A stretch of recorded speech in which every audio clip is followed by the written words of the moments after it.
உடம்பினுடைய சகலவிதமான பாகங்களிலும் பரவி எப்பொழுதும் விட்டு பிரியாமல் சிநேகம், மோகம் முதலிய கெட்ட வழக்கங்களை உண்டாக்கி கொண்டிருக்கின்றான். ராகத்து வேசாதிகளான விருப்பு வெறுப்பு எனும் பெரும் வியாதிகள் யார் ஒருவரால் வேறற அறுக்கப்படுகிறதோ அந்த அசாதாரண வைத்தியருக்கே நமஸ்காரம். நாம நேத்திக்கு வரைக்கும் குரு அப்படிங்கிறது யாருங்கிறத பார்த்துருந்தோம். அவனுடைய மனமே இங்க குருவாக இருக்கிறதாகவும், நாம இங்க குருவுக்கு எந்த ஒரு சேவைகளும் செய்ய வேண்டியதில்லை, குரு சொன்னபடி நம்ம கேட்டாலே போதும், கேட்டு நடந்தாலே போதும் அப்படிங்கிறதையும், அதுல அந்த குருவானவர் 2 வகையாக காரண குருவாகவும் காரிய குருவாகவும் இருந்ததாகவும் சாமி நமக்கு விளக்கம் கொடுத்திருந்தாரு. ஸோ இன்னைக்கு நம்ம அதை தொடர்ந்து பார்க்க இருக்கிறது படைப்பு அப்படிங்கிறது என்ன அப்படிங்கிறது தான். முதல்ல நமக்கெல்லாம் சின்ன வயசுலேருந்தே சொல்லி கொடுத்துருப்பாங்க, நம்மளை யார் படைச்சாங்க அப்படின்னா பிரம்மா தான் படைச்சாரு அப்படின்னு சொல்லியிருப்பாங்க. ஆனால் நமக்கு ஒரு குழந்தை பிறந்து அந்த குழந்தையும் பிரம்மா தான் படைச்சாருன்னு சொல்லி நாம் ஒரு நம்பிக்கையில் இருந்தாலும் கூட, பக்கத்து வீட்டுக்காரர் அந்த குழந்தைய அடிக்கிறதோ திட்டுறதோ செய்யும் போது அந்த பக்கத்து வீட்டுக்காரர்கிட்ட நம்ம என்னன்னு சண்டைக்கு போகிறோம், என்னுடைய மகன், நான் உண்டாக்குன மகன் அப்படின்னு சொல்லி சண்டைக்கு போகிறோம். அப்போ அங்கே பிரம்மா உண்டாக்குன மகனை நீ யார் அடிக்கிறதுக்குன்னு யாரும் கேட்கறது கிடையாது. நான் உண்டாக்குன மகனை அடிக்கிறதுக்கு நீ யாருன்னு தான் நம்ம கேட்குறோம். அப்போ இது பிரம்மா அப்படிங்கிறது நம்மளை தவிர்த்து இன்னொரு ஆளாக இருக்கிறதுக்கு வாய்ப்பு இல்லை. அதுதான் இங்கே நம்ம புரிஞ்சுக்க வேண்டியதாக இருக்குது. நமக்குள்ளாரையே அந்த பிரம்மாவனுடைய தன்மை இருக்கவே செய்யுது. அதனால தான் அந்த சிச்சுவேஷனில் கூட நாம் பிரம்மாவை தனித்து வேறுபடுத்தி பார்க்காம அது நம்மள ஒருத்தராகவே நமக்குள்ளார இருக்கக்கூடிய ஒரு நிலையாகவே நம்ம கவனிக்கிறோம். ஒரு படைப்புங்கிறதுல நம்ம ஒரு தாவர விதைகளை எடுத்துக்கிட்டோம் அப்படின்னு சொன்னால் கூட ஒரு பிரம்மாவானவர் அதை சும்மா அப்படி படைச்சிட முடியாது. இந்த பைபிள்லாம் சில விஷயங்கள் போட்டிருப்பாங்க, பூமி உண்டாக கிடவது அப்படின்னு சொன்னோடனே பூமி உண்டாயிடுச்சு, தாவரங்கள் உண்டாக கிடவது அப்படின்னு கடவுள் சொன்னார், தாவரங்கள் எல்லாம் உண்டாயிடுச்சு. ஸோ அந்த மாதிரியான படைப்பெல்லாம் இங்கே கிடையாது. இங்கே ஒவ்வொன்றுக்கும் விதை வேணும்.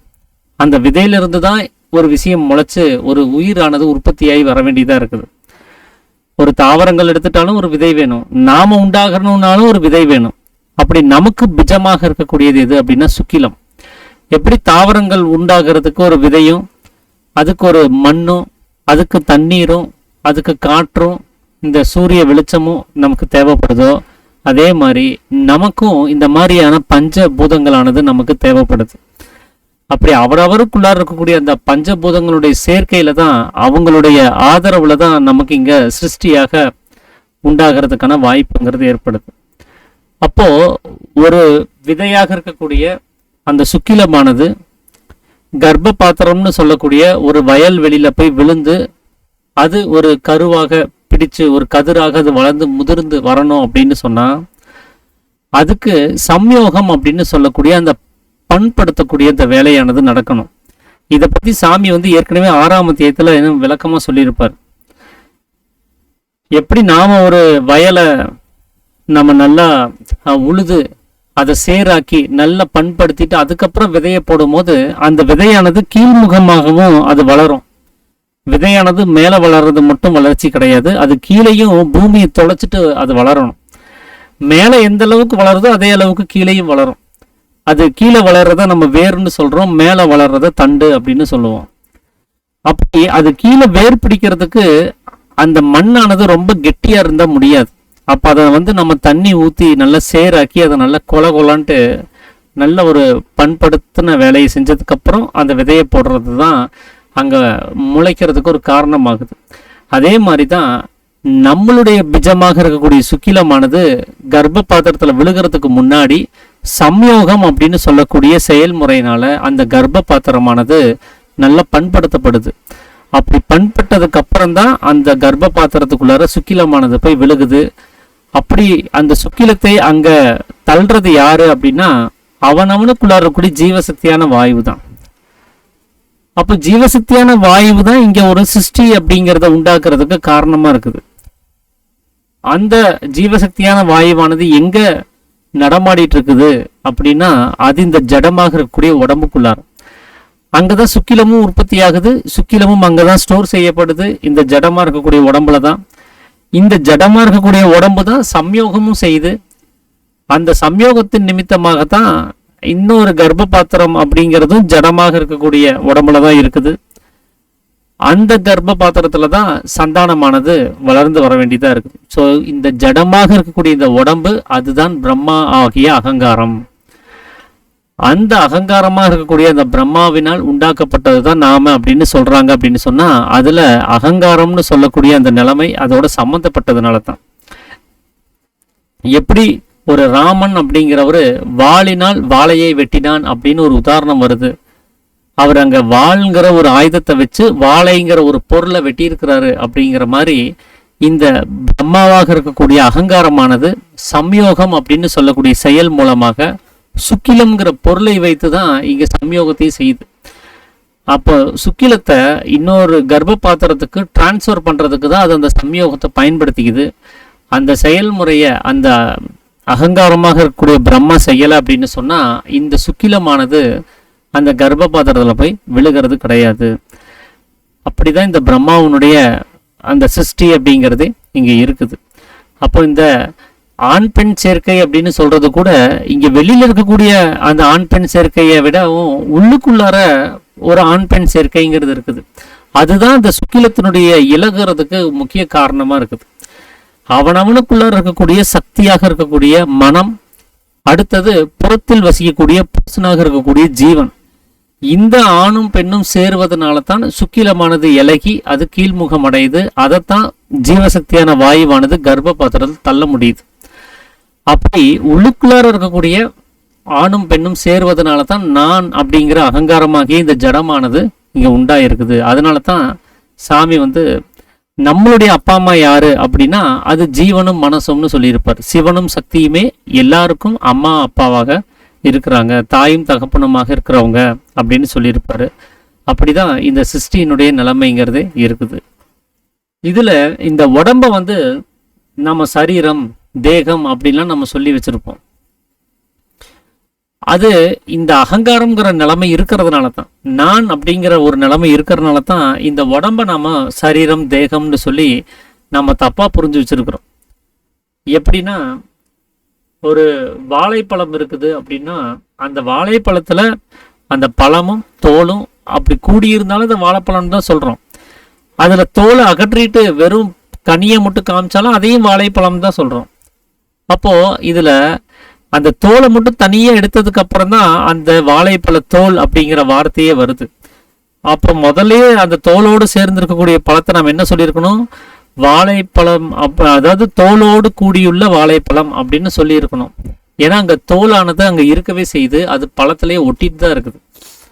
அந்த கனியை தனியா பிரிச்சாலும் அந்த தோலானது அங்க தனியாக வரும்போது தான் அது வெறும் வாழைப்பழம்னு சொல்ல வேண்டியதா இருந்திருக்கணும். ஆனா முன்னாடி நாம் என்ன சொன்னோம், தோலோடு கூடியுள்ள வாழைப்பழம்னு சொல்லல, வெறும் வாழைப்பழம் தான் சொல்லிட்டு இருந்தோம். ஏன்னா அங்க தோலுக்கு நம்ம முக்கியத்துவம் கொடுக்கவே கிடையாது, அது வாழைப்பழத்தோடு சேர்த்தே தான் அதை நம்ம சொல்லிட்டு இருந்தோம். எப்போ கனியானது தனியாக வந்துருச்சோ அப்பதான் அந்த தோலானது தனியாக அடையாளப்படுத்தப்படுது. அதே மாதிரி தான் அவனவனுக்குள்ளார இருக்கக்கூடிய ஜீவனாக இருக்கக்கூடிய அந்த ஜீவசக்தியான வாயுவாக இருக்கக்கூடிய அந்த சரீரம் அது இருக்கிறதுனால தான் இந்த உடம்புக்கு பிணம்ங்கிற பேரானது மறைக்கப்படுது. இது ஜீவன் உள்ள இருந்தாலும் இல்லைனாலும் இந்த உடம்புக்கு பேர் பிணம் தான். அதுதான் இயல்பான பெயரே. இந்த ஜடத்துக்கு தான் பிணம்னு பேரு. எப்போ அந்த ஜீவசக்தியான வாயு நமக்குள்ளார நடமாடாமல் போகுதோ, அது இல்லாமல் போகுதோ, அப்பதான் இந்த பிணம்ங்கிறதே தனியாக அடையாளப்படுத்தப்படுது.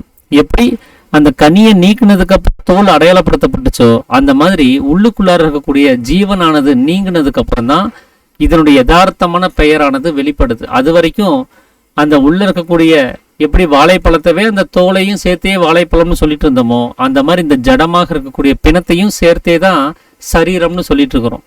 சரீரம் அப்படின்னு சொன்னா அது கொஞ்சம் கொஞ்சமா நசிச்சு போகணும். அதனுடைய இயல்பே அப்படிதான். அது கொஞ்சம் கொஞ்சமா தீர்ந்து போகணும், அது குறைந்து கொண்டே போகணும். ஆனா நாம பார்க்கக்கூடிய இந்த உடம்பானது அந்த மாதிரி போறது கிடையாது, அது காணாம போறதெல்லாம் கிடையாது. செத்த போது அது இல்லாமல் ஆகணும். அப்படி யாருக்குமே இந்த ஜடமானது இல்லாமலாய் யாரும் செத்து போறது கிடையாது. செத்ததுக்கு அப்புறமா அது இருக்குது, அதைய நம்ம ஏதாவது குழி தோண்டி புதைச்சாலும் எலும்புகளாவது மிஞ்சுது, இல்லை அதை எரிச்சா சாம்பலாவது மிஞ்சுது. ஆனா இந்த உடம்ப பாதுகாக்கணும்னு நினைச்சா அதுக்கு நிறைய வழிவகைகள் இருக்குது. எப்படின்னா, இந்த எகிப்துல எல்லாம் இந்த மம்மீஸை வச்சிருப்பாங்க ஒரு அறைக்குள்ளார. அது மேலே தைலம்லாம் பூசி அது மேல் தோல் கெடாத அளவுக்கு பார்த்துக்குவாங்க. ஆனால் உள்ள எல்லாம் ஒன்றும் இருக்காது, ஏன்னா அது எல்லாம் காணாமல் போயிடும். ஆனால் வெளியில் தைலம் பூசினதுனால தைலம் பூசப்பட்ட இடத்துல மட்டும் அந்த தோலானது அது நசியாமல் அப்படியே இருக்கும். அதனுடைய எலும்புகளும் அந்த மேலே பூசப்பட்ட தோள்கள் மட்டும் அது அப்படியே இருக்கும், அழியாமல். இல்லைன்னா அந்த செத்த பிணத்தினுடைய உறுப்புகளை எதையாவது நம்ம ஆசிட்ல போட்டு வச்சோம் அப்படின்னு சொன்னா கூட அது நசியாம பார்த்துக்க முடியும். ஏன்னா அங்கே கிருமிகள் உற்பத்தியானதானே அதை நசிய செய்யறதுக்கு. அது உற்பத்தி ஆகாத அளவுக்கு ஒரு ஆசிட்ல போட்டு வச்சா அது நசிய போறது கிடையாது. அப்படி இல்லைன்னா உப்பு கண்டம் போட்டு எப்படி இந்த கருவாடெல்லாம் ப்ரிப்பேர் பண்றாங்களோ அந்த மாதிரி உப்பு கண்டம் பண்ணிட்டோம் அப்படின்னு சொன்னா அங்கேயும் அந்த கிருமிகள் உற்பத்தி ஆகிறது இல்லை. அதனால அது நசிய செய்யறதுக்கும் வாய்ப்பு இல்லாமல் போகுது. அதனால இந்த உடம்ப நசிய செய்யாமல் இருக்கிறதுக்கு ஏகப்பட்ட வேலைகள் இருக்குது. ஆனா இது நசிய செய்யறதுக்கு இல்லாமல் ஆக்கிறதுக்கு அங்க ஒரு வேலையும் கிடையாது. ஆனா ஒரே ஒரு வேலை இருக்குதுன்னு சாமி சொல்றார். அது எப்படி அப்படின்னா, இந்த மனிதன் என்று அபிமானித்து கொண்டிருக்கக்கூடிய புழுக்கள் எப்படி இந்த மீனை முழுசாக வாயில போட்டு அப்படியே தின்னு முழுங்கி அதை சீரணிச்சிடுறாங்களோ, அந்த மாதிரி இந்த மனிதன் அபிமானிச்சிடக்கூடிய புழுக்கள் அதை முழுவதுமாக தின்று தீர்க்க முடியுமே தவிர மற்றபடி ஒரு ஜடத்தை நசிய செய்யறதுக்கு வேற வழி கிடையாது அப்படிங்கிறதையும் சாமி 4ஆம் அத்தியாயத்தில் சித்தவேதத்தில் சொல்லியிருப்பார். அப்போ இது எந்த வகையிலும் நசியப்பட முடியாது அப்படிங்கிற நிலைமையில கவனிச்சு பார்த்தா இது சரீரம்னே சொல்ல முடியாது.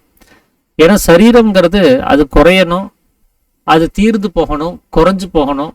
ஸோ அந்த நிலைமையில தான் அது இருக்கணும். அப்படி செத்த போது நமக்குள்ளார என்ன முழுவதுமாக காணாமல் போச்சோ, நம்ம வாழும் போதும் கூட இந்த உலகம்ங்கிற அவஸ்தையை அனுபவிச்சுட்டு இருக்கும் போது கூட என்ன தீர்ந்துகிட்டே இருக்குதோ, எது குறைஞ்சு கொண்டே இருக்குதோ அதுதான் சரீரம்ங்கிறது.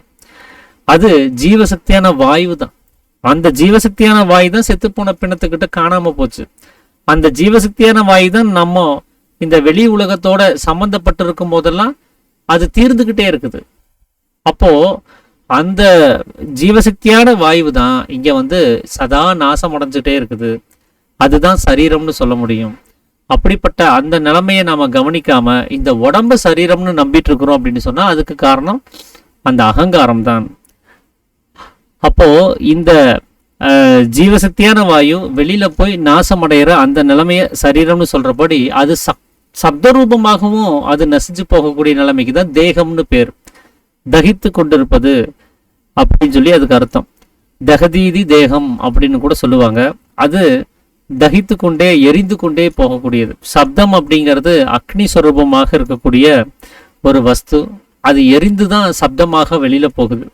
அப்படி அந்த அக்னியானது அந்த வாயுவில் இருந்ததுனால தான் அது எரிந்து சப்த ரூபமாக வெளியில போய் நசிஞ்சு போகுது. அப்படி நசிஞ்சு போகக்கூடிய அந்த நிலைமையில இருக்கும்போது தான் அது தேகம் அப்படின்னு சொல்றோம்.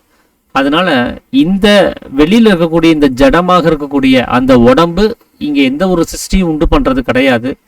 அது ஒரு வகையா சிருஷ்டிக்கு சப்போர்ட் வேணா பண்ணலாமே தவிர அது சிருஷ்டிக்கு காரண கர்த்தா கிடையாது. அதனாலதான் பிரம்மாவானவர் சிருஷ்டிகர்த்தா இல்லை, அது விஷ்ணுவாகும் சிருஷ்டிகர்த்தா அப்படின்னு சொல்லி கூட சாமி 9வது அத்தியாயத்தில் அதை பத்தி சொல்லியிருப்பாரு. அப்போ இங்க தேகாபிமானம் அப்படின்னு சொல்லி ஒரு விஷயத்தை நம்ம வச்சிருக்கிறோம் அப்படின்னு சொன்னா அதுக்கு காரணம் இந்த உடம்பு மேல நாம வச்சிருக்கக்கூடிய ஒரு அபிப்பிராயம் தான் அது. மலையாளத்துல ஒரு ஸ்லோகம் ஒண்ணு இருக்குது. அதை கூட இந்த புஸ்தகத்துல இவங்க மேற்கோள் காமிச்சிருப்பாங்க. ஆத்மா வல்லதேயுள்ள தேகாதி வஸ்துக்களில் ஆத்மா வெண்ணுள்ள போதம் யாதொன்னு ஜகற்கிய மாய குண்யன நிர்ணய மதினலே காய சம்பந்தமாகும் சம்சாரம் பவிக்குன்னு. ஆத்ம வல்லதேயுள்ள தேகாதி வஸ்துக்களில் ஆத்மாவாய் காமரூபமாய் இடுன்னும் ஈசன் அப்படின்னு சொல்லி ஒரு ஸ்லோகம் ஒன்று இருக்கும் மலையாளத்துல.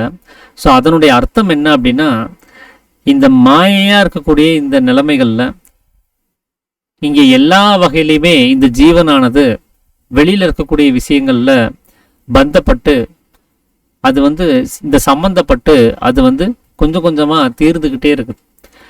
அதுல முக்கியமான காரணம் அப்படிங்கிறது என்ன அப்படின்னா, இந்த உடம்பு மேல அது அதிகமான அக்கறையோட இருக்குது. இந்த உடம்பை பாதுகாக்கணும், இந்த உடம்புக்கு தான் முக்கியத்துவம் கொடுக்கணுங்கிற மாதிரி அந்த உடம்பு தான் நாம அப்படிங்கிற ஒரு எண்ணத்தை உண்டாக்குற அளவுக்கு அது ரொம்ப ஆணித்தரமா இந்த உடம்பை நம்ப வேண்டியதா இருக்குது.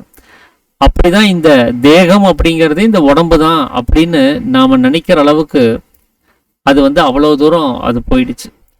அப்ப இங்க அந்த உள்ளில் அடங்கி இருக்கக்கூடிய புருஷனாகவும் அது இல்லை, வெளியில் வியாபிக்கக்கூடிய சிருஷ்டியாகவும் அது கிடையாது, அதாவது சக்தியாகவும் கிடையாது. இந்த இரண்டு தன்மை இல்லாமல் அது அழித்தன்மையில, அதாவது நபும்சகம்னு சொல்லக்கூடிய தன்மையில, ஆணும் அல்லாமல் பெண்ணும் அல்லாமல் இருக்கக்கூடிய தன்மையில தான் இந்த அகங்காரமாக இருக்கக்கூடிய உடம்பானது இருக்குது. ஆனா இதைத்தான் நாம தேகம், இதுதான் நமக்கு எல்லா செயல்பாட்டுக்கும் காரணம் அப்படிங்கிறதெல்லாம் நம்ம நினைக்கும் போது அந்த எண்ணத்துக்கு பேர் தான் அகங்காரம் அப்படிங்கிறது. அந்த அகங்காரம் தான் இங்க தேகாபிமானம் அப்படின்னு சொல்றது. அதனால இந்த உடம்பு தான் தேகம்னு சொல்லி நாம ஒரு அபிமானம் வச்சிருக்கிறோம் அப்படின்னு சொன்னா அது அகங்காரத்தினால தானே தவிர அது உண்மையான பாவனைங்கிறது கிடையாது. நம்மளுடைய உண்மையான அந்த தேகமாக இருக்கக்கூடிய ஜீவசக்தியான வாயுவை பாதுகாக்காம இந்த வெளியில இருக்கக்கூடிய இந்த உடம்பை தேகம்னு நினைச்சு அதை பாதுகாக்கிறதுல இங்க பிரயோஜனம் கிடையாது. ஆனா உள்ள இருக்கக்கூடிய விஷயத்தை பாதுகாத்துட்டோம்னு சொன்னா இது என்னவானாலும் பிரச்சனை கிடையாது. ஏன்னா இந்த உடம்பை பாதுகாத்துட்டு இருக்கிறதே அதுதான். நாம தான் இங்க ஒவ்வொரு விஷயத்திலையும் பார்த்து இந்த மருந்து எடுத்துக்கலாம், அதை செய்யலாம், இதை செய்யலாம்னு என்னென்னமோ பண்றோம். ஆனா ஒரு நிமிஷம் அது பாதுகாக்கிற வேலையை அந்த ஜீவசக்தியான வாயு விட்டுருச்சுன்னு சொன்னா இந்த உடம்பை யாராலையும் பாதுகாக்க முடியாது, யாராலையும் காப்பாற்ற முடியாது. ஏன்னா அது அவ்வளோ தூரம் நாம இதை உடம்ப மறந்தாலும் கூட அது அவ்வளோ கண்ணு கருத்துமா அதை பார்த்துக்கிட்டு தான் இருக்குது.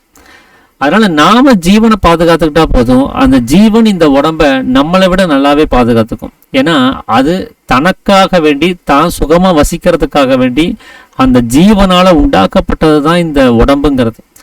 அதனால இதுக்கு என்ன வேணும் என்ன வேண்டாம், இதை எப்படி பாதுகாத்துக்கணும்னு எல்லாமே அந்த ஜீவனுக்கு தெரியும், நமக்கு ஒன்றும் தெரியாது. ஆனால் நாம இந்த உடம்பை பாதுகாக்கிறோம்னு சொல்லிட்டு ஜீவனை விட்டுட்டோம்னு சொன்னா கடைசியில உடம்பு இருந்தும் ஜீவன் இல்லாமல் போகக்கூடிய நிலைமை உண்டாச்சுன்னு சொன்னா எந்த வகையிலும் பிரயோஜனம் இல்லாமல் போயிடும். அதுக்கு அந்த ஜீவனை பாதுகாத்துட்டோம் அப்படின்னு சொன்னா, அந்த ஈசனை நாம கவனிச்சிட்டோம் அப்படின்னு சொன்னா அவர் இந்த உடம்பை எந்த வகையிலையும் அவர் பிரச்சனை இல்லாத அளவுக்கு அவரால் பார்த்துக்க முடியும். அதனால தான் சதா பிராணாயாமிக்கு வியாதி இல்லை அப்படின்னு சொல்லி கூட ரிஷீஸ்வரர்கள் சொல்றதுக்கு காரணம். அகஸ்தியர் கூட சொல்லியிருப்பாரு, உண்ணும் போது உயிரிழத்தை உயர வாங்கி உறங்குகின்ற போதெல்லாம் அதுவே ஆகும், பெண்ணின் பால் இன்பம் விடும் போதெல்லாம் பேணி வளம் நோக்கி அவத்தில் நின்று தின்னும் காய் இலை மருந்தும் அதுவே ஆகும் அப்படின்னு கூட சொல்லியிருப்பார். அப்போ நம்ம ஔஷதமாக வெளியில போய் எந்த ஒரு மருந்து விஷயங்களையும் நம்ம எடுத்துக்க வேண்டியது கிடையாது. இதை பலப்படுத்துறதுக்காக வேண்டி நம்ம வெளியில போய் ஆகார வகைகள்ல எது நல்லது கெட்டதெல்லாம் பார்த்து எதுவும் செய்ய வேண்டியது கிடையாது. நாம செய்ய வேண்டிய ஒரே வேலை அந்த உயிரெழுத்த உயர வாங்குற வேலையை மட்டும் செய்யணும். அதை செஞ்சிட்டோம்னா அதுவாகவே நமக்கு காயாகவும் இலையாகவும் மருந்தாகவும் இருந்து இந்த உடம்பை பேணி பாதுகாக்கும் அப்படிங்கிறது தான் அகஸ்தியர் சொல்லியிருக்கக்கூடிய அந்த வாக்காகவும் இருக்குது. ஸோ அதைத்தான் இங்கே சித்த வேதத்திலையும் சாமி நமக்கு சதா பிராணாயாமக்கு வியாதி இல்லை அப்படின்னு சொல்லியிருப்பார். ஸோ இது இந்த தேகாபிமானம் அப்படின்னு சொல்லக்கூடிய அந்த விஷயங்களை கவனிச்சு பார்த்தோம்னு சொன்னா நாம தேகமாக நினைச்சு இந்த உடம்புக்கு எவ்வளவு முக்கியத்துவம் கொடுக்குறோம் அப்படிங்கிறத விடவும் நம்ம ஜீவசக்தியான வாயுவுக்கு எவ்வளவு முக்கியத்துவம் கொடுத்துருக்கிறோம், அதை வெளியில செலவாக விடாமல் அந்த உயிரை எவ்வளவு சிநேகிச்சு நம்ம உள்நிலைப்படுத்துறதுக்கு முயற்சி பண்ணிருக்கிறோங்கிறத இங்க ரொம்ப முக்கியமாக பார்க்க வேண்டியதா இருக்குது. அதனால அதுக்குதான் நம்ம முக்கியத்துவம் அதிகமாக கொடுக்க வேண்டியதாக இருக்குதுங்கிறது தான் இங்க நாம இந்த தேகாபிமானம்ங்கிற டாபிக் வழியா நம்ம புரிஞ்சுக்க வேண்டியதா இருக்கு. ஸோ தேகத்தின் மேல அபிமானம் வைக்கிறதா இருந்தா தேகம் என்பது ஜீவசக்தியான வாயுன்னு சாமி சொல்லியிருக்கிறாரு. அதனால அந்த தகனீதி தேகம் அப்படின்னு சொல்லக்கூடிய அந்த தகித்து கொண்டு வெளியில போகக்கூடிய அந்த தேகத்தின் மேல நம்ம அபிமானம் வைக்கலாம், தப்பு கிடையாது. ஆனா இந்த உடம்பு தேகம்னு நினைச்சுக்கிட்டு இது மேல அபிமானம் வச்சோம் அப்படின்னு சொன்னா உலக ஜனங்கள் எல்லாரும் அதை தான் பண்ணிட்டு இருக்கிறாங்க. இந்த உடம்பை பாதுகாக்கிறதுக்காக சாப்பிடணுங்கிறதுக்காக உபஜீவன வாழ்க்கையை மேற்கொண்டு சம்பாதிக்கிற வேலையை பண்ணிக்கிட்டு வேலைக்கு சரியா சாப்பிட்டுட்டு நல்ல டயட் கண்ட்ரோலோட தான் இருக்கிறாங்க. ஆனாலும் அவங்களுடைய இறுதி காலம் என்னவாக இருக்குது அப்படின்னா செத்து போகக்கூடிய நிலைமையில தான் இருக்குது. அதனால நாம வெளியில சாப்பிடக்கூடிய அன்னத்தினால இங்க யாரும் உயிர் வாழ்றது கிடையாது. அவனவனுக்குள்ள இருக்கக்கூடிய ஜீவசக்தியான வாயுவை அசுவாக இருக்கக்கூடிய பிராணனை தடுக்க செய்யக்கூடிய அந்த அன்னத்தை நாம் சாப்பிடணும். அப்பொழுது மட்டுமே தான் நாம செத்து போகாமல் பிழைத்திருக்க முடியும்னு சாமி 13வது தேதியில் அதை பத்தின விளக்கங்கள் கொடுத்திருப்பாரு. ஸோ அதை நாம் நினைவில் வச்சிருந்து நமக்குள்ளா இருக்கக்கூடிய தேகமாக இருக்கக்கூடிய ஜீவசக்தியான வாயுவை அப்படி வெளியில போக விடாமல் தன் உள்ளிலேயே மேலும் கீழும் சதா அபியாசம் செஞ்சு அந்த ஜீவனை பாதுகாக்கிற வேலையை நாம் இங்க செய்யணும். அதுக்கு தான் இந்த விஷயங்கள் எல்லாம் சாமி நம்மளோட இங்க பகிர்ந்திருக்கிறாரு. ஸோ நாளைக்கு நாம இந்த பிரம்மா சரஸ்வதி அவங்களுடைய நிலைமைகள் என்ன அப்படிங்கிறத நம்ம கவனிப்போம். வேற யாராவது ஏதாவது விஷயங்களை பகிர்ந்துக்கிறதா இருந்தால் பகிர்ந்துக்கலாங்க. அனைவருக்கும் ஆத்த நமஸ்காரம். ஐயா ஆத்ம நமஸ்காரம் ஐயா. ஐயா சேகர் ஐயா. ஜென்ரலா மக்கள் சாப்பிடுற தேகம் வளர்க்க அது ஒரு பக்கம் இருக்கட்டும், இந்த நாக்கு டேஸ்ட்டுக்கு தான் அடிமையாயிடுறாங்க ரொம்ப. ஆமா ஆமாங்க. அதுக்குதான் இப்ப நம்ம வித்தியாசத்தை முடிஞ்சோம் இந்த டேஸ்ட் இல்லாம நம்ம பிராக்டிஸ் பண்ணிக்கணும் இல்லைங்களா? டேஸ்ட் இல்லாமல் கிடையாதுங்க, ஏக ருசின்னு சொல்லியிருக்கிறாரு. அப்போ ஒரே ருசி, அப்ப அங்கேயும் ருசி இருக்கவே செய்யுது. 6 வகையான ருசி வேண்டாம், அதுக்கு பதிலாக 6ஐயும் ஒன்னா சேர்த்து ஒரே ருசியா சாப்பிடு அப்படின்னு சொல்லி தான் சாமி சொல்லியிருக்கிறார். ஸோ டேஸ்ட்லெஸ்ன்னு அதுக்கு அர்த்தம் கிடையாது, ஒரே டேஸ்ட்னு அர்த்தம். ஏன்னா அந்த டேஸ்ட் இருந்தாதான் உங்களுக்கு உமிழ்நீரே சுரக்கும். நீங்க அந்த டேஸ்ட்டை நீங்க ஃபீல் பண்ணணும். அப்பதான் அந்த உமிழ்நீர் மேல இருந்து சுரக்கும். அந்த உமிழ்நீர் அந்த ஆகாரத்துல சேரும் போதுதான் சரியா சீரணமாகும். அதுக்குதான் இந்த சுவை சுரப்பிகள் எல்லாம் நாக்குல கொடுக்கப்பட்டிருக்கு. இப்ப ஒரு சில போஸ்டர்லாம் நம்ம பார்ப்போம், நமக்கு பிடிச்ச ஸ்வீட் ஏதாவது அப்படியே ஒரு போஸ்டர்ல நல்லா வச்சிருப்பாங்க, அதை பார்த்த உடனே நமக்கு வாயில எச்சி ஊறும். ஏன்னா நமக்கு அது கவனம் போனதுமே உடனே அது எச்சி அங்கிருந்து ஊற ஆரம்பிக்குது இல்லையா? அப்ப நாம சாப்பிடும் போது என்ன பண்ணணும்னா, அது என்ன சுவையாக இருந்தாலும் சரி, அது ஏக ருசியாக இருந்தாலும் சரி, இல்ல ஏக ருசி இல்லாட்டினாலும் சரி, நாம என்ன டேஸ்ட் நம்ம அங்க கவனிக்கணும். அது நாம அதை விழுங்கும் போதே, அதை நல்லா மெல்லும் போதே அங்க என்ன டேஸ்ட்ங்கிறத டேஸ்ட் மேல கவனத்தை கொண்டு வந்தோம்னா உமிழ்நீர் மேல இருந்து சுரந்துகிட்டே இருக்கும். அதிகப்படியான உமிழ்நீரோட நம்ம அதை இறைப்பைக்குள்ள கொண்டு போகுது, நல்ல சீரணமாகக்கூடிய நிலைமைங்கிறது இருக்கும். அதனால இங்க டேஸ்ட் கொடுக்கப்பட்டதனுடைய நோக்கம் உமிழ்நீரை சரியாக சுரக்கணும் அப்படிங்கிறதுக்காக தான். அதனால எல்லாம் கலந்து இருக்கும், எல்லாம் கலந்து இருக்கும், டேஸ்ட் தனித்தனியா இருக்காது. ஆமா, அதெல்லாம் சேர்ந்து பாருங்க, 7வது சுவையா ஒண்ணு வரும்.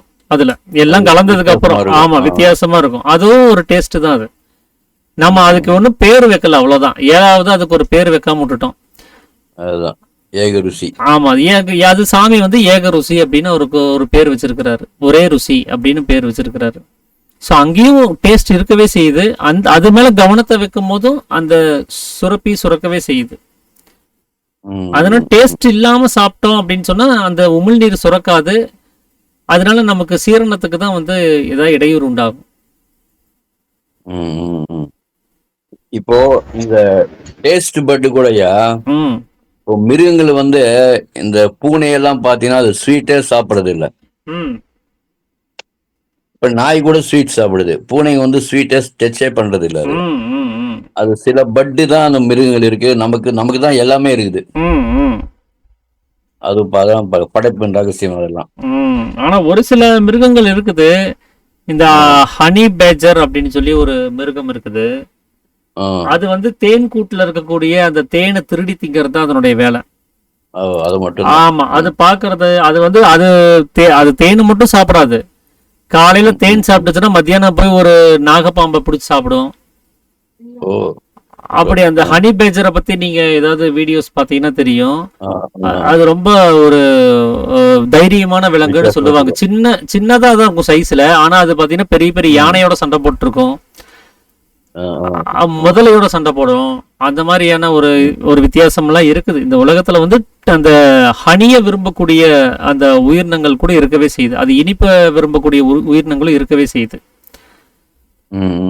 இப்ப நம்மளுடைய மூதாதையர்னு சொல்லக்கூடிய குரங்கு இனங்கள் சயின்ஸ் படி அவங்க அந்த குரங்கு இனங்களையும் பாத்தீங்கன்னா நாம என்னெல்லாம் சாப்பிட்றோமோ அத்தனையுமே அவங்களும் சாப்பிட்டு தான் இருக்கிறாங்க.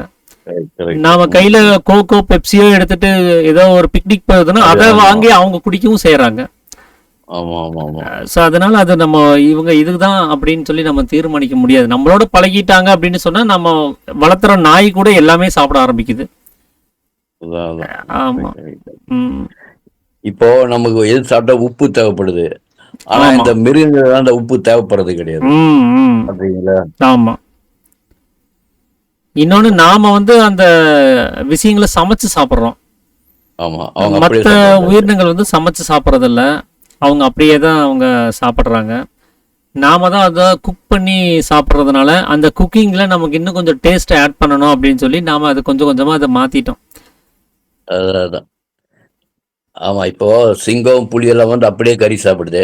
ஆமா. இவங்க வந்து கறியை வந்து நல்ல டேஸ்ட் ஆகி இதை போட்டு அதாவது அப்படியே சாப்பிட இப்ப இந்த முடியும். கறியை விரும்புறாங்க இல்லைங்களா? சிக்கன், மட்டனு, ஃபிஷ் இதெல்லாம் விரும்புறாங்க இல்லைங்களா?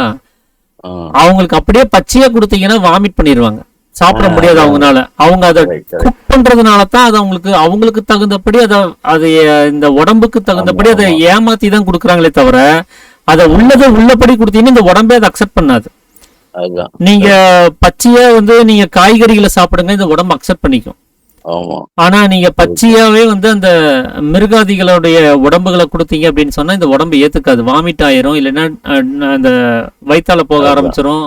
உடம்பு அந்த சிம்டம்ஸை காமிச்சிடும். இந்த உடம்பை ஏமாத்தி தான் அந்த விஷத்தை உள்ள தள்ளிட்டு இருக்கிறாங்களே தவிர அதுதான். அது ஒருவேளை அறவேக்காடா போச்சுன்னு வச்சுக்கோங்களேன், சரியா வேகாம போச்சுன்னா அப்ப அவங்களுக்கு அந்த எஃபெக்ட் தெரியும். அதுதான். அவங்களுக்கு அது சேராம போயிடும். ஆமா, ஆமா. ம்.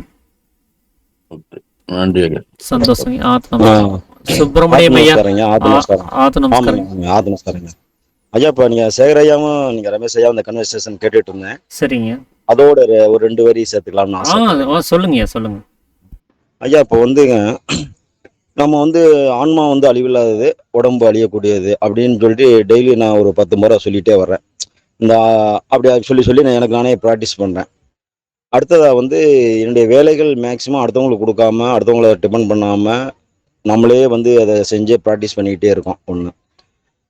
ரெண்டாவது வந்து உணவு வகைகள் வரும் பொழுது இப்போ ராப்பிச்சக்கார் அவர் என்ன செய்றாரு, அவர் ஒரு சட்டியை எடுத்துட்டாரு, இல்லை ஒரு திருவள்ளுவர் எடுத்துட்டாராக்கா, அதுலேயே சோறு, சாம்பாரோ, இல்லை குழம்போ, காய்கறியோ எல்லாமே ஒன்றா போட்டு செஞ்சு, உண்மையிலே அவர் தான் வந்து ஞானப்பிதா சொன்ன மாதிரி ஏக ருசி வந்து அவர் தான் சாப்பிட்றாரோ என்னமோ, நம்மளாம் இன்னமும் வந்து கொஞ்சம் அடிமைப்பட்டுட்டு தான் இருக்கோம். அப்போ இந்த உடம்பு நான் இல்லை, ஆன்மா தான் நான் அப்படின்னு சொல்லிட்டு இந்த உடம்புக்கு முக்கியத்துவம் கொடுக்காம மனசுல நம்ம பதிய வச்சு வரும்பொழுது தான் நீங்க சொன்ன அந்த உண்ணும் பொழுதும் உயிரெழுத்து வாங்கும் பொழுதும் பெண்ணின் பாலிந்திரியம் வாங்கும் பொழுதும் அந்த மாதிரி நினைவுகள்லாம் நம்ம பதிச்சு அதுவாகவே வந்து நம்ம எப்பயும் நம்ம உடம்புக்குள்ள அந்த நினைவுகள் வந்துக்கிட்டே இருக்கும் பொழுதுதான் அது கொஞ்சமாவது நம்ம அதை உணர பெறோம். அந்த லைன்ல கொஞ்சம் உள்ள போறதுக்கு நம்ம முயற்சி பண்றோம் அப்படிங்கிறது ஒரு விஷயம். அந்த என்னுடைய அந்த அனுபவத்துல வந்து கொஞ்சம் கிடைக்குதுங்கய்யா. அந்த ஏக ருசி அப்படிங்கிறது இன்னமும் வந்து நம்மளால இன்னமும் அந்த தயிரோ சாம்பாரோ தனித்தனியே தான் சாப்பிட ஒழிஞ்சு அந்த சத்திரிங்கிற அந்த இதில் வந்து ஏகத்துக்கும் போட்டு கரைச்சி மென்று சாப்பிடக்கூடிய அந்த தைரியம் ஏன் இங்கே வர மாட்டேங்குது அப்படிங்கிறதையா ஒரு சின்ன விளக்கம் கொடுக்கணுங்க. ஐயா, இதுக்கு நாம ஏதாவது ஒரு ஃபேமிலியில இருந்தே அதை நம்ம ஸ்டார்ட் பண்ணணுங்கய்யா. வெளியில இருந்து நம்ம போகாம நம்ம வீட்டுல நம்ம எல்லாருமே உபதேசம் வாங்கியிருக்கிறாங்க நம்ம ஃபேமிலியில அப்படிங்கிற பட்சத்துல நாம எல்லாருமே கணவன் மனைவியோட உட்காந்து அதைய வந்து வீட்டுல இருக்கும்போது அதை நம்ம ஸ்டார்ட் பண்ணோம் அப்படின்னு சொன்னா கொஞ்ச நாள் கழிச்சு அது ஏதாவது நிலையங்களுக்கு போகும்போது அப்படியே ஃபேமிலியா வேற யாரும் வராட்டினாலும் அந்த ஃபேமிலி மட்டும் உட்காந்து இது மாதிரி சக்தினி சாப்பிட்றது, ஏக ருசியை சாப்பிட்றது, அந்த மாதிரி ஒரு விஷயத்த செய்யறது நம்ம எடுத்துக்கலாம். இல்ல நாம ஒரு ஹோட்டலுக்கே போனாலும் கூட சர்வர்கிட்ட என்னென்ன குழம்பு வகைகள் இருக்கு எல்லாத்தையும் ஒன்னா ஊத்திரு அப்படின்னு சொல்லிட்டு அப்படியே எடுத்து கொஞ்சம் கொஞ்சமா அப்படியே பிசைஞ்சு ஒன்னா நம்ம பாட்டுக்கு தனியா ஒரு இலையில நாம மட்டுமே உட்காந்து தனியா கூட சாப்பிடலாம். அது நம்மளுடைய அந்த விஷயம் தான். ஏன்னா நாம ஒரு சத்தியத்தை நம்ம முன்னெடுத்து கொண்டு போறோம் அப்படின்னு சொன்னா அதுக்கு சாமி சொல்றபடி இந்த தைரியமும் பொறுமையும் வேணும். அது பல இடங்கள்ல அது கேலி கிண்டலுக்கு உள்ளாகலாம். நிறைய பேத்துக்கு அது அருவருக்கத்தக்க விஷயங்களா கூட போயிடலாம். மற்றவங்க மூஞ்சி சுளிக்கிற அளவுக்கு கூட அது இருக்கலாம். ஏன்னா சாமி வந்து எப்படி சாப்பிட சொல்லியிருப்பாருன்னா அந்த இலைய சுத்தமா வலிச்சு நக்க சொல்லியிருப்பார். சுத்தமா வலிச்சு அது போட்ட இலையா இல்ல ஏதோ பரிமாறப்பட்ட இலையான்னு டவுட் வந்துடணும். அந்த அளவுக்கு சுத்தமா இருக்கணும்னு தான் எங்களுக்கு கணேசையா வந்து அப்படிதான் சொல்லி கொடுத்தாரு. அது திரும்ப யாராவது வந்து அந்த இலையை பார்த்தாங்கன்னா இந்த இலைக்கு ஒண்ணுமே வெக்கல போல இருக்கு கொண்டு வாங்கடா அப்படின்னு யாராவது ஒருத்தர் கல்யாண வீட்டுல சொல்லணும். அந்த மாதிரி அதை சுத்தமா வலிச்சு நக்கிடணும்னு சொல்லுவாரு. அப்படி நாம செய்யும் போது உலகோருக்கு இந்த மாதிரியான காரியங்கள்லாம் உங்களுக்கு முன் அனுபவம் இல்லாததுனால நம்மளை பார்த்தா முகம் சுளிப்பாங்க, என்ன இப்படி சாப்பிட்றான் அப்படின்னு சொல்லிட்டு. ஸோ அதெல்லாம் நம்ம பொருட்படுத்தாம, அந்த அவமானமாகட்டும் மற்ற ஏதாவது கேலி கிண்டல்களாகட்டும் இதெல்லாம் பொருட்படுத்தாம பொறுமையா இருந்து அதை நம்ம சந்தோஷமா கடந்து போகணும். அது எல்லா இடத்துலயும் செய்யறதுக்கு தைரியத்தை நம்ம வளர்த்திக்கணும். இந்த ரெண்டும் இல்லாதனால தான் நம்ம தயங்கி நின்றுட்டே இருக்கிறோம். அந்த விஷயம் சரிதான்னு தெரியும், அது சாமி சொல்லியிருக்கிறாரு, அது நமக்கு பிரயோஜனம் தான் தெரியும். ஆனாலும் நம்ம ஏன் அதை செயல்படுத்தலைன்னா அந்த தயக்கம் இருக்குது. ஏன்னா இந்த ரெண்டு விஷயம் நம்மகிட்ட இல்லாம போறதுதான், தைரியமும் அந்த பொறுமையும் நம்ம கிட்ட இல்லாம போறதுனாலதான். அதனாலதான் இந்த இரண்டு ஆயுதங்களை அவராகவே உண்டாக்க வேண்டியதாகுங்கிறாரு. அப்ப முதல்ல நாம இந்த செயல்பாட்டை எங்க ஸ்டார்ட் பண்ணணும் அப்படின்னா, இனிஷியல் பீரியட்ல இருக்கிறவங்க வீட்டுல இருந்து ஸ்டார்ட் பண்ணணும். நம்ம வீட்டுக்குள்ள நம்ம 4 செவத்துக்குள்ள ஸ்டார்ட் பண்ணும் போது அடுத்தது சொந்தக்காரங்க இடத்துக்கு போனாலும் அதை அப்படியே கண்டினியூ பண்ணணும். ஒரு ஃபங்க்ஷனுக்கு போனாலும் அப்படியே கண்டினியூ பண்ணணும். ஒரு ஹோட்டலுக்கு போனாலும் அப்படியே கண்டினியூ பண்ணணும். ஒரு நிலையங்களுக்கு போனாலும் அப்படியே கண்டினியூ பண்ணணும். அப்புறம் நமக்கு அது எல்லாரையும் பார்த்து நமக்கு பழக்கமாயி போச்சுன்னா அப்புறம் நீங்க அதை நம்ம ஒரு பொருட்படுத்தாவே வெளியில இருக்கிறவங்கள நம்ம கவனிக்க மாட்டோம், அவங்க கேர் பண்ணிக்கவே மாட்டோம். நம்மளோட இயல்பே அப்படிதான் ஆகி போயிடுச்சு அப்படின்னு சொல்லிட்டு நம்ம பாட்டுக்கு அதை அப்படிதான் சாப்பிடுவோம். சரிங்க சரிங்க. அதனால தொடக்க நிலையில நமக்கு அந்த சுவாபம் இருக்கத்தான் செய்யும். ஆமா, அதை நாம தான் கொஞ்சம் கொஞ்சமா அதை பழக்கத்துக்கு உள்ளாக்கணும். சரிங்க சரிங்க சரிங்க சரிங்க. ஆத்ம நமஸ்காரம். ஆத்ம நமஸ்காரங்க. இப்போ எனக்கு ஒரு டவுட் சொல்லுங்க. இப்போ நம்ம ஒரு கல்யாண வீட்டுக்கு போறோம் வச்சுக்கோங்களேன், ஃபர்ஸ்ட் சாம்பார் சாதம், அப்புறம் ரசம் சாதம், அப்புறம் தயிர் சாதம். இப்ப தயிர் ரசம் சாம்பார்னு சாப்பிடாதா? ஐயா, எல்லாத்தையுமே ஒன்னாவே வாங்கி ஒன்னா பிசைஞ்சு அப்படியே சாப்பிட வேண்டியதுதான். இப்படியும் பண்ண மாட்டாங்க.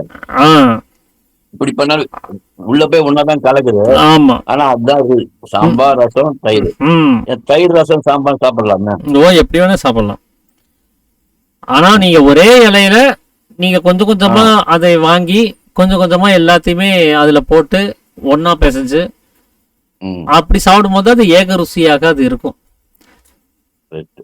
இது ஏக ருசியா சாப்பிட்றதுங்கிறது ஒண்ணு நம்மளுக்கு இந்த விருப்பு வெறுப்பை நாம அந்த தனிப்பட்ட அந்த முறையில இந்த அன்னத்து மேல நம்ம காமிக்க மாட்டோம். வெளியில இருக்கக்கூடிய சாதம்ங்கிற அன்னத்து மேல நம்ம காமிக்கிறது இல்லை. ஏன்னா அது ராஜாவுக்கெல்லாம் ராஜா அன்னராஜான்னு சாமி சொல்றாரு. அந்த அன்னத்துக்கு நாம மரியாதை கொடுத்தாகணும். ஏன்னா அதுதான் நம்ம உடம்ப கவனிக்குது, உடம்புக்கு தேவையான சத்துக்கள் அது கொடுக்குது. ஒரு ராஜா நின்னாருன்னா நம்ம எப்படி நம்ம கால் மேல காலை போட்டு உட்கார்ந்து இருக்க மாட்டோம் இல்லைங்களா? நாம பாட்டுக்கு போனை பேசிட்டு இருக்க மாட்டோம். அவரை பார்த்தா உடனே சரண்டர் ஆயிருவோம் இல்லையா? அவருக்கான மரியாதையை உடனே கொடுத்துறோம். அந்த மாதிரி இந்த ஆகாரத்தை கவனிக்கிறோம் அப்படின்னு சொன்னா நாம் அந்த ராஜாவுக்கு கொடுக்கக்கூடிய மரியாதை கொடுக்கணும். அதனாலதான் அந்த ஆகார வகைகள் மேலையும் நாம கீழையும் இருந்து சாப்பிடணும். அந்த மரியாதையை நாம அங்க கொடுக்கணும்னு சொல்லியிருக்கிறாரு. இன்னொன்னு, அது ஏக ருசியாக வரும்போது அங்க எனக்கு இந்த பாவக்காய் குழம்பு பிடிக்கல, எனக்கு இந்த சுண்டல் குழம்பு எனக்கு பிடிச்சிருக்குது அப்படிங்கிற அந்த விருப்பு வெறுப்பு அங்க நம்ம திணிக்க போறது கிடையாது. எல்லாமே ஒரே ருசியாய் போச்சுன்னா அங்க ராகத்வேஷம் அந்த அன்னத்து மேல வரப்போறது இல்ல. சோ அந்த ராகத்வேஷத்தை நம்ம அன்னத்து மேல காமிக்க கூடாது. அப்படி காமிச்சு அந்த அன்னம் உள்ள போச்சுன்னு சொன்னா அதே ராகத்வேஷத்தை தான் அது மீண்டும் மீண்டும் உற்பத்தி பண்ணிட்டே இருக்கும். நாம சாப்பிடுறது தானே நமக்கு கேரக்டரா கிரியேட் ஆகுது. அப்ப நாம இப்போ தமோ குணத்தை உண்டாக்கக்கூடிய உணவுகளை சாப்பிட்டோம்னு சொன்னா தமோ குணம் உண்டாயிருது. சத்வகுணம் சார்ந்த உணவை சாப்பிட்டா சத்வகுணம் உண்டாகுது. இப்ப நம்ம சாப்பிடுற ஆகாரத்தின் மேலேயே நம்ம விருப்பு வெறுப்பை வச்சு சாப்பிட்டோம்னு சொன்னா நமக்கு விருப்பு வெறுப்பு தான் உண்டாயிட்டே இருக்கும். அப்ப அந்த விருப்பு வெறுப்பு நமக்கு உண்டாக கூடாதுன்னு சொன்னா அந்த அன்னத்து மேல நமக்கு இது பிடிச்சிருக்கு பிடிக்கலங்கிற அந்த விருப்பு வெறுப்பை காமிக்காம சாப்பிடணும். அதுக்குதான் ஒரு சாமி ரெண்டு ருசி இருந்தா தானே நீங்க கம்பேர் பண்ணுவீங்க, இது பிடிச்சிருக்கு இது பிடிக்கலன்ட்டு. அங்க ஒரே ருசினா நீங்க கம்பல்சரி அதை ஏத்துக்கிட்டு தான் ஆகணும், அதை தவிர வேற வழி இல்லை. அதுல பிடிச்சிருக்கு பிடிக்கலன்னு சொல்றதுக்கே ஆப்ஷன் இல்லாம போகுது இல்லையா? அப்ப ஏக ருசியோட சாப்பிடும் போது நம்ம விருப்பு வெறுப்பு அற்ற நிலைமையை நோக்கி நம்ம நகர்றோம்னு அர்த்தம். அதே அந்த ருசிவே ஒரே தட்டுல போட்டு 4-5 பேராக சேர்ந்து சாப்பிடும் போது அதை சக்தினின்னு சொல்றோம் இல்லையா? அப்ப என்ன ஆகுதுன்னா எல்லாருடைய எச்சில் அங்க ஒன்னாகும் போது அது எல்லாருடைய மனமும் அங்க ஒன்றுபடுது. அந்த நான் வேற நீ வேறங்கிற அந்த பேதம் அங்க இல்லாமல் போகுது. இது நேரம் இருக்குதுன்னு நினைக்கிறேன். நான் ஒரு சம்பவத்தை சக்தினி பத்தின ஒரு சம்பவத்தை நான் சொல்றேன். சாமி இருந்த காலங்கள்ல வந்து இதே சக்தினிய சாமி வந்து அறிமுகப்படுத்தி வைக்கும் போது எல்லாருமே வந்து சாமி சொல்லிட்டாருன்னு சொல்லிட்டு அது சரியா தான் இருக்குது, நல்ல விஷயம் சொல்லி புரிஞ்சுக்கிட்டு அவங்கவுங்க சக்தினியில அவங்க பாட்டுக்கு ஒரே இலையில சாப்பிட்றதுக்கு தயாராயிட்டாங்க. ஒரு அம்மாவுக்கு மட்டும் அதுல ஒரு தயக்கம். ஆனா அவங்க கேட்கல, ஆனா மனசுல நினைச்சிட்டு இருக்கிறாங்க, என்ன இன்னொருத்தருடைய எச்சிலோட சேர்ந்து நாமளும் சாப்பிடணுமா அப்படின்னு ஒரு எண்ணத்தோட அவங்க வச்சிருக்கிறாங்க. அத சாமி கவனிச்சுட்டு அவர் என்ன பண்ணாருன்னா ஒரு நாயை கூப்பிடுறாரு.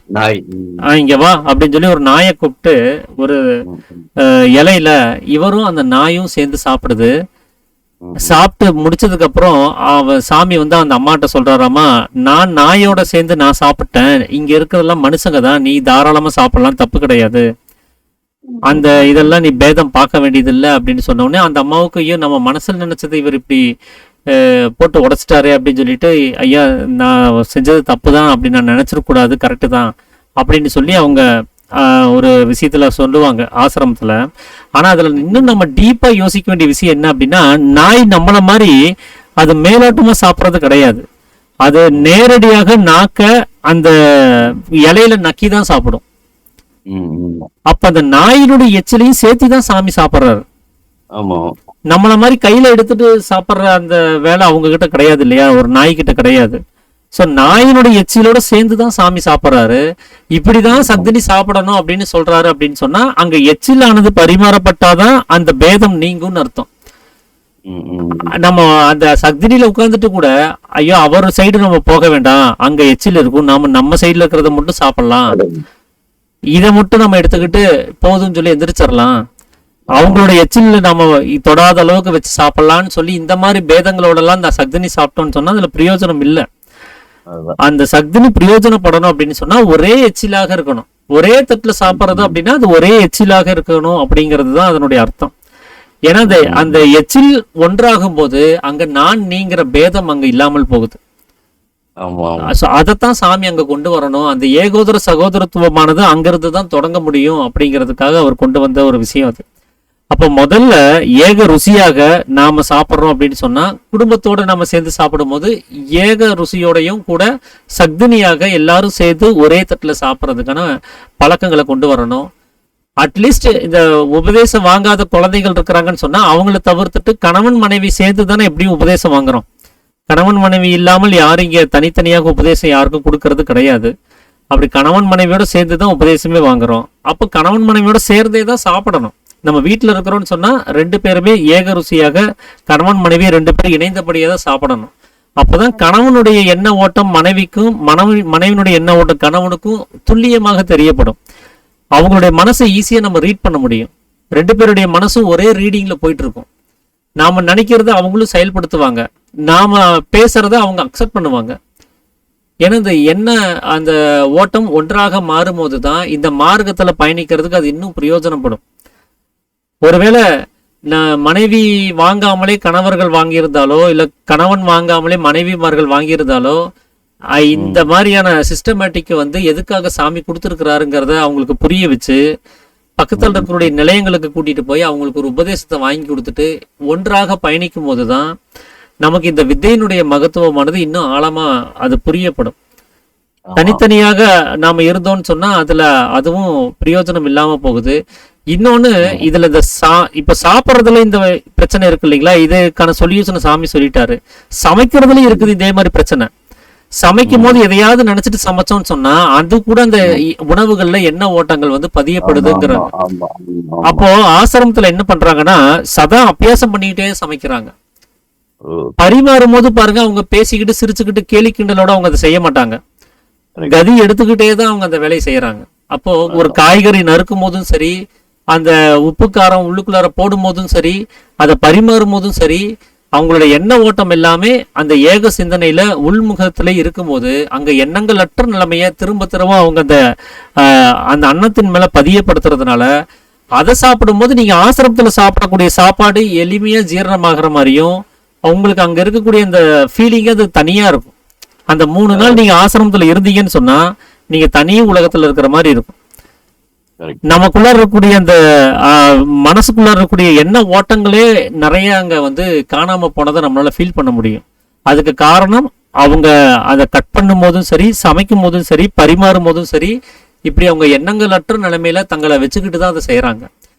அப்ப நாம டெய்லியுமே அந்த நிலைமையை அனுபவிக்கணும்னா நம்மளுடைய மனைவிமார்களோ நம்மளுடைய தாயார்களோ அவங்க சித்த வித்தியார்த்தியா இருந்து அவங்க கட் பண்ணும் போதும் சமைக்கும் போதும் பரிமாறும் போதும் நம்மளோட சாப்பிடும் போதும் இப்படி எல்லாம் ஏக சிந்தனையோட அந்த உள்முக பயணத்திலேயே கதி அபியாசத்தோட இருந்தாங்கன்னு சொன்னா, வெளி விவகாரங்களை கவனிக்காத அளவுக்கு தங்களை பாதுகாத்து இருந்தாங்கன்னு சொன்னா, அப்படி உள்ள போகக்கூடிய அந்த அன்னமானது அவ்வளோ பரிசுத்தமாகவும் உடம்புக்கு ஔஷதமாகவும் இருக்கும்.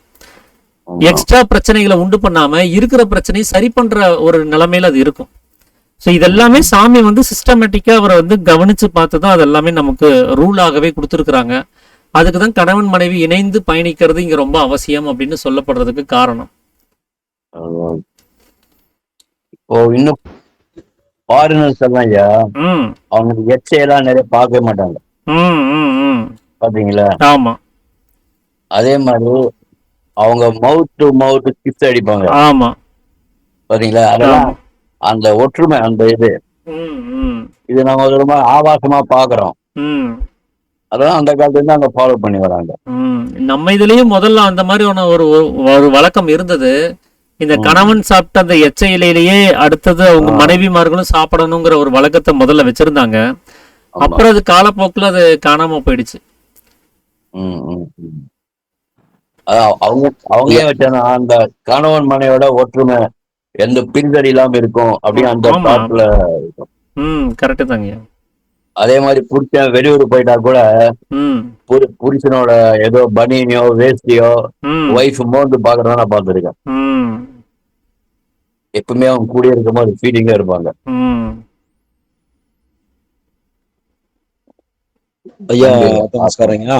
ஐயா சுப்பிரமணியம் ஐயா. ஆமாங்க ஐயா, நீங்க ஒரு 2-3 உதாரணம் நல்லா மனசுல பதிகிற மாதிரி சொன்னீங்க. உண்மையிலே ரொம்ப சந்தோஷமா இருந்தது. ஒண்ணு உணவை பார்த்தால் அது அன்னராஜா. அப்ப ஒரு ராஜாவை பார்த்தா ராஜாவுடைய ராஜ அம்சம் என்ன, ரிஷி அம்சம் என்ன, அவருடைய ஆளுமை என்ன, ஒரு ராஜா எப்படி நம்ம படபடப்போம், ஒரு மரியாதை கொடுப்போம். அந்த மாதிரி உணர்வு உணவை பார்த்தனே வரணுங்கிற ஒரு கருத்தை அழகா மனசுல பதிய வச்சிருக்கீங்க. ரியலி உண்மையிலே ரொம்ப ஒரு பாயிண்ட், ரொம்ப சந்தோஷம். ரெண்டாவது, அந்த அப்பா அந்த சத்தினி விஷயத்துல, அந்த சத்தினி நடந்துட்டு இருக்கும் பொழுது ஒரு அம்மா அப்படியே உள்ள கிடக்கைய அறிஞ்சுக்கிட்டு டிஓஜி சாப்பை கூப்பிட்டு வாயா நீயே சாப்பிடுன்னு சொல்லி அந்த அது அவரும் டாக்டர் சாப்பிட இவரும் சாப்பிட்டு முடிச்சுட்டு நீங்கள் மணிவரோட சாப்பிடலாமா ஏமா அப்படின்னு அந்த கருத்தை வெளிப்படுத்துறீங்க. ஆமாம், அது ரொம்ப ஒரு எக்ஸாம்பிளரியான ஞாபகத்தை படுத்திட்டீங்க. ரொம்ப சந்தோஷம்.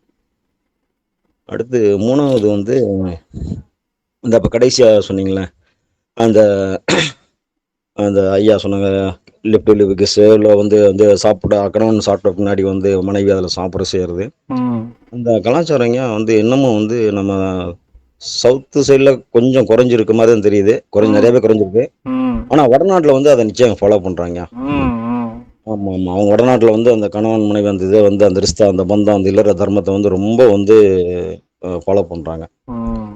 நம்ம சைடில் இவ்வளோ நம்ம படிச்சிருந்து கல்வி அறிவு பெற்றும் கூட இங்கே கொஞ்சம் கருத்து முரண்பாடுகள் சில இதெல்லாம் இருக்கத்தான் செய்யுது.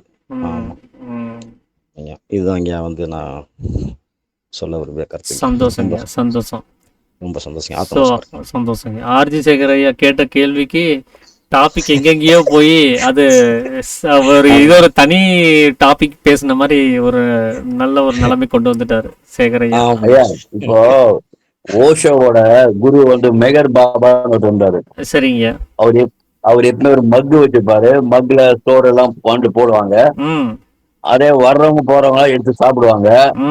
அதே நாயும் எடுத்து சாப்பிடும். நாயும் விரட்ட மாட்டாரு, அதுவும் சாப்பிட்டு போகும். அதே அவர் சாப்பிடுவாரு. எப்படி பாருங்க, ஈக்குவலா எல்லாரும்.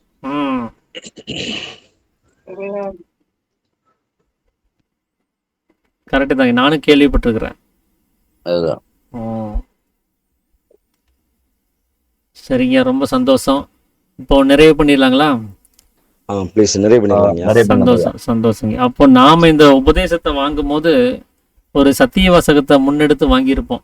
நான் இன்று முதல் மனதாலும் வாக்காலும் கர்மத்தாலும் சத்தியத்துக்கு விரோதமாக யாதொன்றும் செய்ய மாட்டோம், நிரபராதியான என் ஆத்மாவே சாட்சி அப்படின்னு சொல்லி. ஸோ இந்த மனசால நம்ம நினைக்கிறது மூலமாகவும் ஜீவசக்தியானது விரயமாகி போகுது அப்படின்னு சொன்னால் நாம் அதை கண்டிப்பாக அதை தடுக்கிறதுக்கான முயற்சி செஞ்சு தான் ஆகணும். ஏன்னா இது ஜீவ ரட்சிக்காக வேண்டி தான் நாம் இந்த ஜீவனை எப்படி பாதுகாக்கிறதுங்கிறத தெரிஞ்சுக்கிறதுக்கு தான் இந்த வித்தையை வாங்கியிருக்கிறோம். எந்தெந்த வகையிலெல்லாம் இந்த ஜீவனை பாதுகாக்க முடியுமோ அப்படிலாம் அது பாதுகாக்க வேண்டிய அவசியம் இருக்குது. அப்போ தான் இந்த உடம்புல இருக்கக்கூடிய ஜீவனை பாதுகாத்தா தான் இந்த உடம்பையும் சேர்த்து பாதுகாக்க முடியும். அப்போ தான் செத்து போகாமல் இருக்க முடியும்.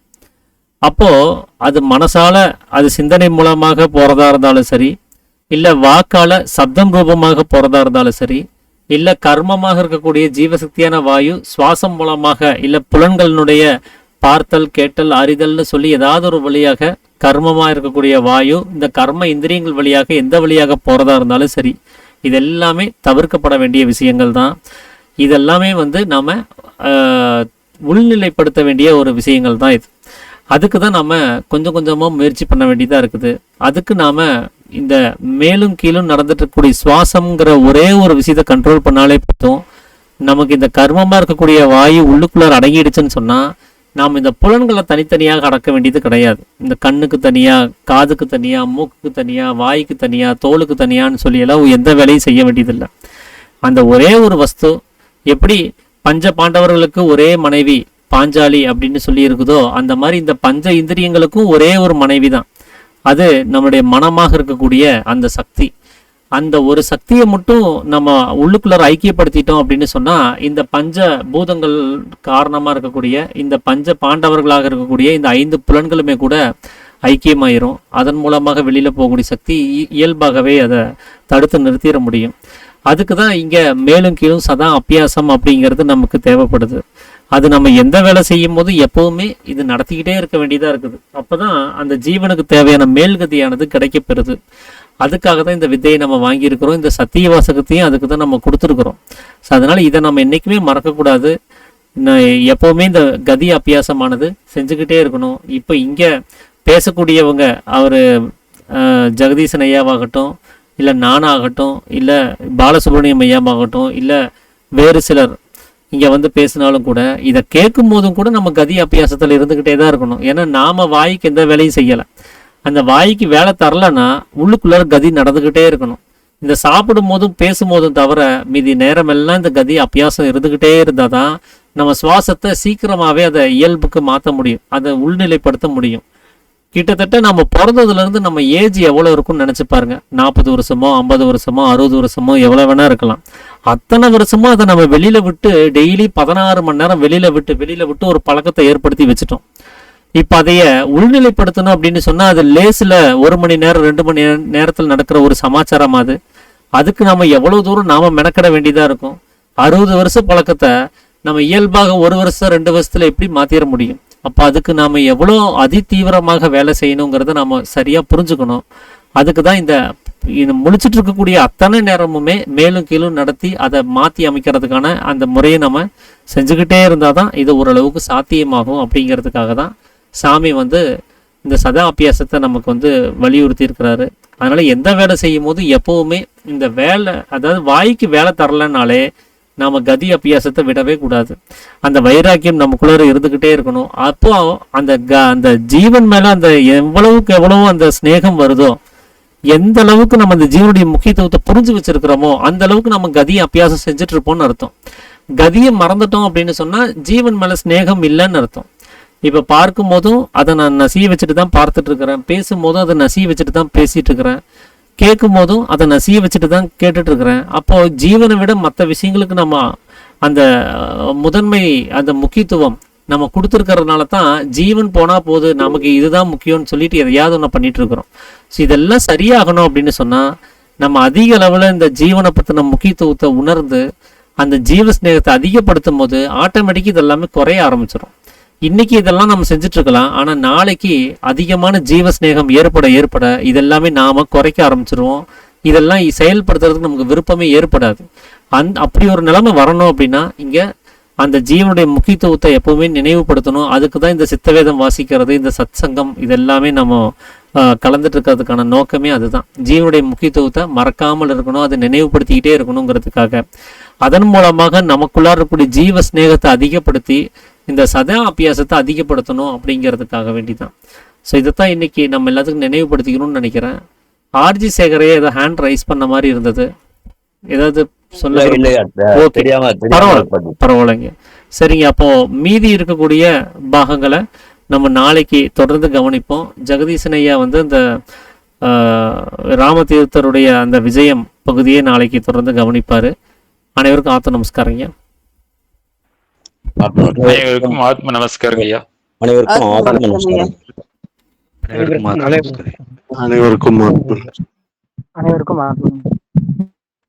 எல்லோருக்கும் ஆத்ம நமஸ்காரம்.